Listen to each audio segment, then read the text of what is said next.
I've been getting a lot of questions lately. Todd, how do you keep from women infiltrating your life? Basically, all it boils down to is differentiating a hoe from a woman. You need, as a man, to discern the difference. In this day and age, we are so plagued with hoes, you know, it's not too hard. I would say like 80-20 hoes to women.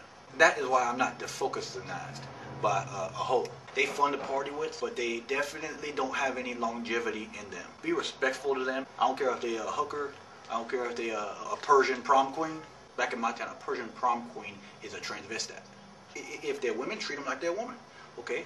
But you definitely got to be respectful to all of them. And I get guys tell me, my girlfriend is doing this, doing that. Sometimes I hate to break it to certain men. Sometimes guys get with chicks and they don't find out they hoes till after the fact. That's why there's problems. You need to get out of it.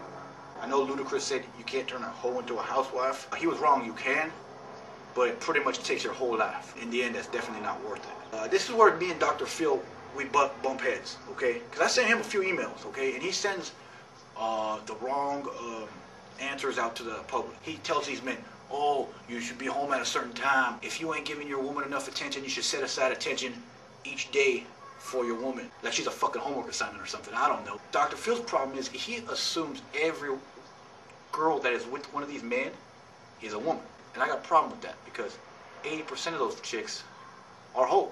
And you need to answer those men's questions accordingly.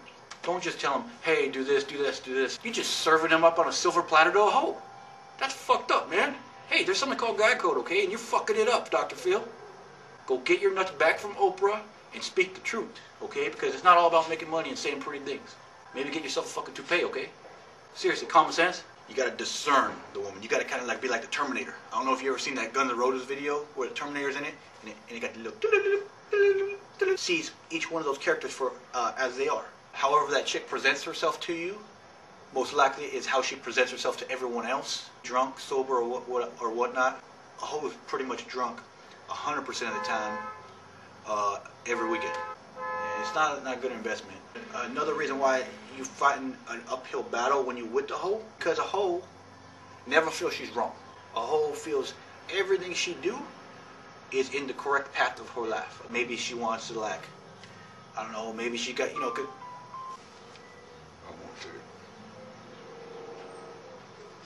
I don't know, maybe she wants to go out with some of her friends, you know? And if you do the math, 80% of girls these days in America are hoes. So let's see. Let's say she's one of those women, okay? She's going out with 5 friends. 80% of 5. 5 of those friends, 4 of those bitches is hoes. You know, it's really hard to, like, you know, kind of, you know, be cordial about that kind of shit because hoes do some of the most terriblest things that won't put you in jail. Of all the worst things that won't put you in jail or get you a fucking ticket, that hoe is doing, okay? She is straddling the line of morality on a daily basis, okay? And there's no repercussions for that. So the bitch is gonna trample on that line her whole life. It's very hard to work with a bitch as so. Everything a hoe does is on her own terms. Never me, you. Just me, okay, maybe you. Okay, you now. Okay, sometimes. Alright, you know what? Fuck you. I'm out. And you know, hoes just, they trip. To me, I think they should be diagnosed, every one of them, psychologically analyzed, so that we can have documentation of this bitch being unstable. As a boyfriend or a man, kind of be given documents. Hey, that's what you got to deal with, man. Depending on the woman, the paper stack could be this thick, or it could be this thick, okay? And why I am so free to do what I want, and don't have a hoe holding me down is because I know I don't take them too serious, you know. If I'm at a bar, hoes is what you want, okay? So they're good for certain situations. But everyday life, nah. Drinking, hell yeah. But don't be mistaken. I ain't this wise for no reason. I wasn't just born with a black belt in hoology. I earned my black belt in honomics, whatever you call it, whatever it may be. I've been through my fair share of slut tornadoes in my time. That's what we call them back in Oklahoma. We call them slut tornadoes. Bitches just come, fuck everything up real quick, and then they go. You're like, fuck, what the fuck just happened? Hey, Craig, you got my shoe? Stuff like that. And then this bitch is twirling away on her own, thinking, you know, she's all fine and dandy. And then what do you know? She disappears into nothing, like all hoes do. Unless you're Madonna or Jenna Jameson, you know, sucking dick your whole life and getting paid. Only 2 hoes I can name that, you know, got rich off of it. Slut tornadoes, they come, they go. You just gotta be a better observer at where they're gonna land. That's why I see him like almost like a Paul Revere of the females. They're like, hey, Todd, man, you so nonchalant about your women. That's true, man. I don't give a fuck. I got chicks calling me all the time, passing by, you know, trying to run their game. Man, I'd rather just lay down and have a beer and watch Jeopardy than deal with some of this bitch's games. I don't get paid to be Mr. Psychology, so that's why you know, we leave it up to that Dr. Phil to deal with women's bullshit. Yeah, man, it ain't worth it. Everybody out there, all my viewers that are men, you could be 3, you could be 77. If you with the hoe, say, hey, nice to meet you. Hey, like I said before, yeah, you gotta go and start over. And it's better being single anyway. Do what you want. That's kind of like the American dream in my eyes. It's like not worrying about nothing, just doing whatever the fuck you want, being cool about it. Because I know a lot of people that are very stressed out. Not many people can drive their car and like be happy that the wind's blowing in their face. They put up their window. Take what I just given you and apply it to your life. Don't be disrespectful to these women, but definitely don't give them your nuts. Keep your nuts in your pants.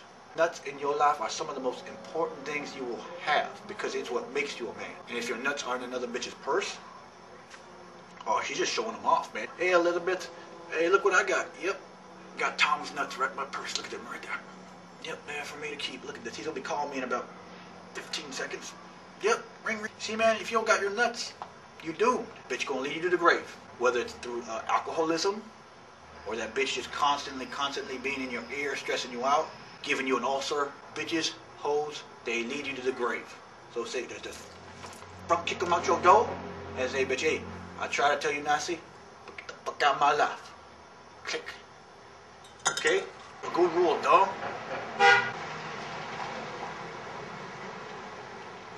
A very good rule, dog, is to get to know the parents. I mean, I'm not talking about take their asses to dinner. Just kind of get an ear for how they is. From my time, if the mom's a hoe, the daughter's a hoe. But not only is the daughter a hoe, times 10. It just gets worse. Like I said, it's a turd snowball rolling downhill. Turd snowball rolling downhill. When it gets bigger, like I said, it hits the bottom and it goes boom. Okay, it goes flat. You won't have no problems in life if you take this to the head. You know, take it to the cabeza and kind of like let her do a couple spins in there. You'll be good. You'll be good.